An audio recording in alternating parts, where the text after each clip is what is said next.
ஆண்டவராகிய இயேசு கிறிஸ்துவின் கிருபை உங்கள் அனைவரோடும் தங்குவதாக. இந்த வார்த்தையை கேட்கிற நீங்கள் தேவ கிருபையினால் நிறைந்திருக்க ஜெபிக்கிறேன். மத்தேயு எழுதின சுவிசேஷம் 8ஆம் அதிகாரம் 21வது வசனம் சொல்லுகிறது, இயேசுவினுடைய சீஷர்களில் வேறு ஒருவன் இயேசுவை நோக்கி, ஆண்டவரே, முன்பு நான் போய் என் தகப்பனை அடக்கம் பண்ண எனக்கு உத்தரவு கொடுக்க வேண்டும் என்றான்.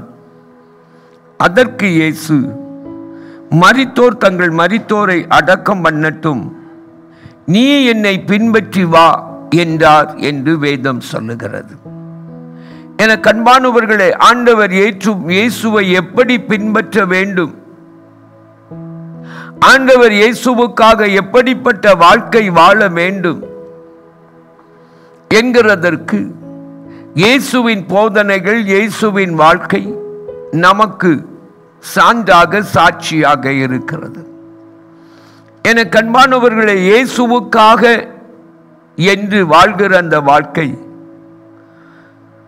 சில நேரங்களில் இப்படி சொல்லுவார்கள், முதலிடம் இயேசுவுக்கு, இரண்டாவது இடம் குடும்பத்திற்கு, மூன்றாவது ஊழியத்திற்கு என்று சொல்லுவார்கள். ஆனால் நான் உங்களுக்கு ஒன்று சொல்ல விரும்புகிறேன், முழுமையும் இயேசுவுக்கு. என் குடும்பம் இயேசுவுக்கு, என் ஊழியம் இயேசுவுக்கு, என் வாழ்க்கை இயேசுவுக்கு, எல்லாம் இயேசுவே. என்னுடைய வாழ்க்கையில் எது முதலாவது, எது இரண்டாவது, எது மூன்றாவது? அப்போது கடைசியில் என்னது? பிசாசா? கொஞ்சம் சிந்தித்து பாருங்கள். The priority giving is not life. The total surrendering is Christian life. எதற்கு முதலிடம், எதற்கு இரண்டாவது இடம் கொடுக்கப்பட வேண்டும் என்கிறதை தீர்மானித்து வாழ்வது அல்ல கிறிஸ்தவ வாழ்க்கை. முழுமையும் இயேசுவுக்கு, எல்லாம் இயேசுவுக்கு, எப்போதும் இயேசு, எல்லாவற்றிலும் இயேசு என்று வாழ்கிற வாழ்க்கை தான் கிறிஸ்தவ வாழ்க்கை. இந்த வாழ்க்கையின் அடிப்படையை தான் அவர் இங்கே சொல்லுகிறார். அவரை பின்பற்றி வரும் முன்னே அவன் செய்ய வேண்டிய ஒரு காரியத்தை அவன் சொல்லுகிறான். மரித்து போன தன் தகப்பனை அடக்கம் பண்ணுவது முதன்மையா, இயேசுவின் பின்னே தொடர்வது முழுமையா? மரித்து போன தகப்பனை அடக்கம் பண்ணுவது முதன்மையா, இயேசுவை பின்பற்றுவது முழுமையா?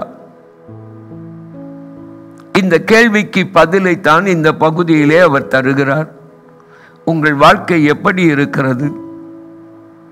மாம்சத்தோடும் இரத்தத்தோடும் ஆலோசனை பண்ணுகிற ஆலோசனைகள் அல்ல தேவனுக்கென்று வாழ்கிற வாழ்க்கை.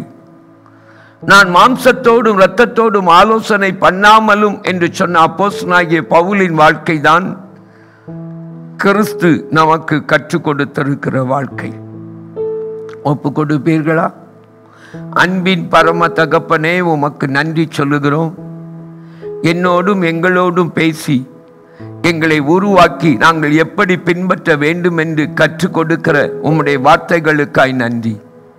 இயேசுவின் மூலம் வேண்டிக் கொள்கிறோம் பிதாவே, ஆமேன், ஆமேன். அன்பானவர்களே, உங்கள் ஜெப தேவைகளுக்கும் மேலதிக விவரங்களுக்கும் தொடர்பு கொள்ள வேண்டிய எங்கள் முகவரி: சகோதரர் பி.